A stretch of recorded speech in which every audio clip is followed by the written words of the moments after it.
નમસ્તે મિત્રો, સ્વાગત છે તમારું આપણી યુટ્યુબ ચેનલ રત્નતરમાં. અને આજે વાત કરીશું સ્પેલો એન્ટરપ્રાઇઝ જે મહેસાણા ખાતે આવેલી છે, જેમાં જિલ્લા ગ્રામ એજન્સીમાં અમરેલી માટે અલગ અલગ પોસ્ટ માટે નોકરીની જાહેરાત બહાર પાડવામાં આવી છે. મિત્રો, આ ભરતી માટે જગ્યા ખાલી અમરેલી જિલ્લામાં છે. જે લોકો અમરેલી જિલ્લામાં નોકરી કરવા માંગે છે જિલ્લા ગ્રામ વિકાસ એજન્સીમાં, તે લોકો માટે આ ખૂબ જ સારી તક છે. તો ફટાફટથી અરજી કરી દેશો. એડીએમ BLA યોજના છે, જેના અંદર આઉટસોર્સ એજન્સી આધારિત ભરતી કરવાની છે. નોકરી તમારે જિલ્લા ગ્રામ વિકાસ એજન્સી તથા તાલુકા કક્ષાએ કરવાની રહેશે. અમરેલી જિલ્લામાં નોકરી કરવાની રહેશે.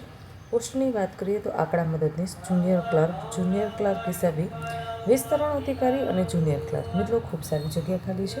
શૈક્ષણિક લાયકાતની વાત કરવામાં આવે તો જિલ્લા કક્ષાએ આંકડા મદદનીશની એક જગ્યા ખાલી છે. જો તમે BCom સ્થેતિક અથવા તો ઇકોનોમિક સબ્જેક્ટ સાથે પાસ કરેલા છો તો તમે આમાં અરજી કરી શકો છો. 25,000 રૂપિયા મહિને તમને પગાર ચૂકવવામાં આવશે. ત્યારબાદ છે જુનિયર ક્લાર્ક. જુનિયર ક્લાર્કની 5 જગ્યા ખાલી છે. શૈક્ષણિક લાયકાત માંગેલી છે ગ્રેજ્યુએટ. જો તમે ગ્રેજ્યુએટ ભણેલા છો અને CCC કર્યું છે તો તમે આમાં અરજી કરી શકો છો. મહિને તમને 16,800 અને 27 રૂપિયા પગાર મળવાપાત્ર થશે. ત્યારબાદ છે જુનિયર ક્લાર્ક. જુનિયર ક્લાર્કની 2 જગ્યા ખાલી છે. તેમાં તમે BCom કર્યું છે અને MS ઓફિસ ધરાવો છો તો તમે આમાં અરજી કરી શકો છો. મહિને તમને 16,800 અને 27 રૂપિયા પગાર ચૂકવવામાં આવશે. મિત્રો, આ વાત કરી એ જિલ્લા કક્ષાએ જિલ્લા કક્ષાએ જગ્યા ખાલી છે. હવે પછી આપણી તાલુકા કક્ષાએ જગ્યા ખાલી છે તેની આપણે વાત કરીશું. હવે તેમાં છે વિસ્તરણ અધિકારી. મિત્રો, ખૂબ જ સારી જગ્યા ખાલી છે. 12 જગ્યા ખાલી છે વિસ્તરણ અધિકારી માટે અને 25,000 રૂપિયા તમને પગાર મળવાપાત્ર થશે. ત્યારબાદ છે જુનિયર ક્લર્ક. જુનિયર ક્લર્ક માટે પણ 11 જગ્યા ખાલી છે. હવે વાત કરીએ વિસ્તરણ અધિકારી તાલુકા કક્ષાએ આવેલું છે. શૈક્ષણિક લાયકાતની વાત કરવામાં આવે તો જો તમે એગ્રીકલ્ચર, એનિમલ હસબન્ડરી ગ્રેજ્યુએટ અથવા તો MRM ભણેલા છો તો તમે વિસ્તરણ અધિકારીની પોસ્ટ પર અરજી કરી શકો છો. મહિને તમને 25,000 રૂપિયા પગાર ચૂકવવામાં આવશે. જુનિયર ક્લાર્કની વાત કરવામાં આવે તો 11 જગ્યા ખાલી છે. શૈક્ષણિક લાયકાત માંગેલી છે ગ્રેજ્યુએટ. જો તમે BA, BCom, BCA, BBA એની ગ્રેજ્યુએટ કરેલા છો મિત્રો તો તમે આમાં અરજી કરી શકો છો. 16,827 રૂપિયા પગાર ચૂકવવામાં આવશે. તાલુકા કક્ષાએ જગ્યા ખાલી છે. હવે વાત કરીશું કે અરજી તમારે કઈ રીતે કરવાની છે, ક્યાં કરવાની છે અને કોને તમે સંબોધીને અરજી કરી શકો છો. અરજી મિત્રો તમારે ટપાલ પત્રથી મોકલવાની છે. મોકલવાનું એડ્રેસ નોંધી લેશો. પહેલો માળ 205 વાલકેશ્વર કોમ્પ્લેક્સ, મંટાઈન બેંકની ગલી સામે, જિલ્લા પંચાયત સામે, પાલનપુર.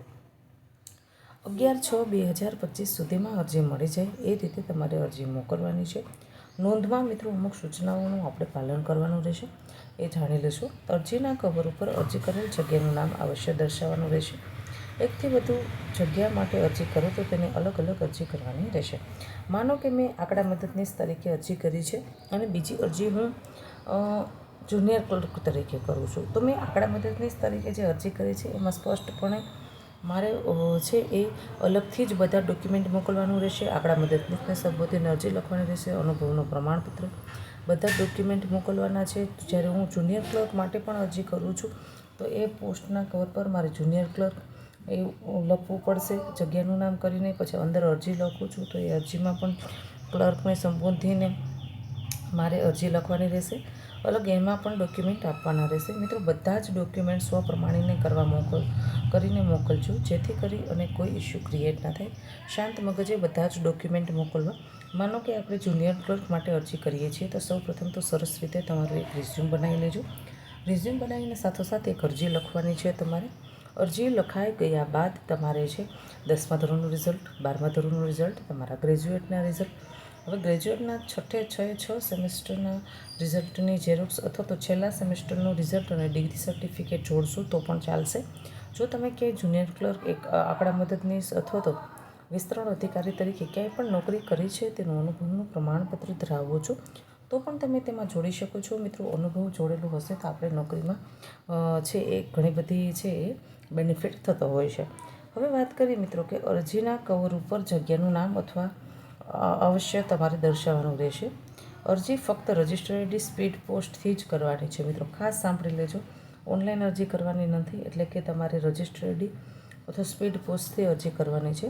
ઉમેદવારે અરજી સ્વીકારવાની છેલ્લી તારીખ સુધીમાં મોકલી દેવાની છે. છેલ્લી તારીખ છે 11/6/2025. લાયકાત ધરાવતા ઉમેદવારોને નિયમ મુજબ શૈક્ષણિક લાયકાત, અનુભવના પ્રમાણપત્ર, કોમ્પ્યુટર જ્ઞાન અંગેની તમામ નકલો મોકલવાની રહેશે. ઉમેદવારે ઉપર દર્શાવેલી શૈક્ષણિક લાયકાત અનુભવ થતો હોય તો જ અરજી કરવાની રહેશે. અધૂરી માહિતીવાળી અરજી સ્વીકારવામાં આવશે નહીં. જો મિત્રો, આમાં જે શૈક્ષણિક લાયકાત માંગેલી છે એ શૈક્ષણિક લાયકાત આપણે ધરાવીએ છીએ તો જ અરજી કરવાની છે. એ શૈક્ષણિક લાયકાત આપણને લાગુ નથી પડતી તો આપણે અરજી કરવાની નથી.